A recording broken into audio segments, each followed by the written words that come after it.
Is Trump really Nixon 2.0? We'll explore some recent events that might seem bizarre at first glance, but could there be a method to the madness? Let's start with some recent headlines that caught everyone's attention. The Trump administration renamed the Gulf of Mexico to the Gulf of America. They've expressed interest in buying Greenland, and there's talk about making Canada the 51st state of America. At first, these ideas might sound like typical Trump antics. But what if there's more to it? Jim Rickards, a well-known economist and geopolitics expert, has an interesting theory.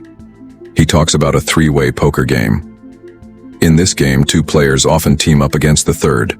Rickards says, if you're in a three-way poker game and you don't know who the sucker is, you're the sucker. Now let's apply this to global politics. There are three major players on the world stage: the United States, Russia, and China. These countries have the largest economies, land masses, and populations. Other nations like the UK, Japan, and Germany are important too, but they're secondary powers. You don't have the cards right now.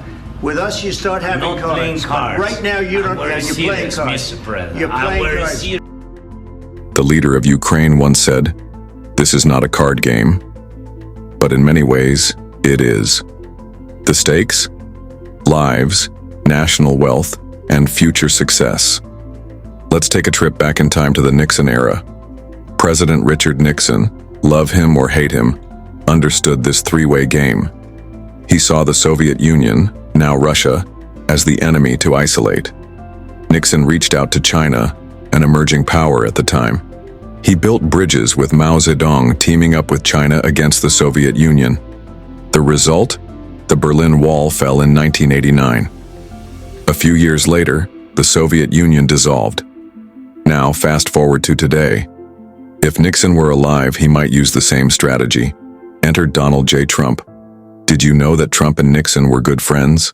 In fact, Nixon was the first person to suggest Trump should run for president. So, it's not surprising that Trump might be using a similar strategy. But this time, he's aligning with Russia and trying to isolate China. It's like Nixon's strategy 2.0. Let's compare this to the Obama-Biden approach. Their administration saw Russia as the power to isolate. They aimed to break up Russia into smaller nations and access their resources. But Russian President Vladimir Putin stopped this plan in its tracks.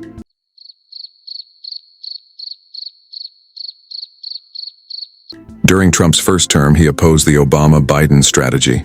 Remember all the headlines? The Russia hoax, the Mueller report, claims of Trump being a Russian agent?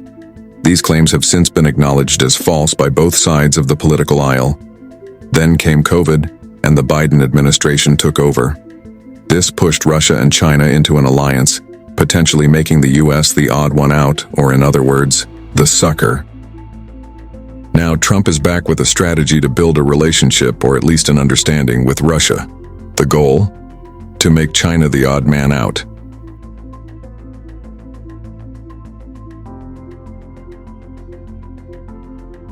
But here's where it gets even more interesting. There might be an even bigger plan at play. Instead of 2 against 1, what if it's 3 superpowers against the world? An understanding between the US, Russia, and China. They could agree on territories to own or influence. This isn't unheard of.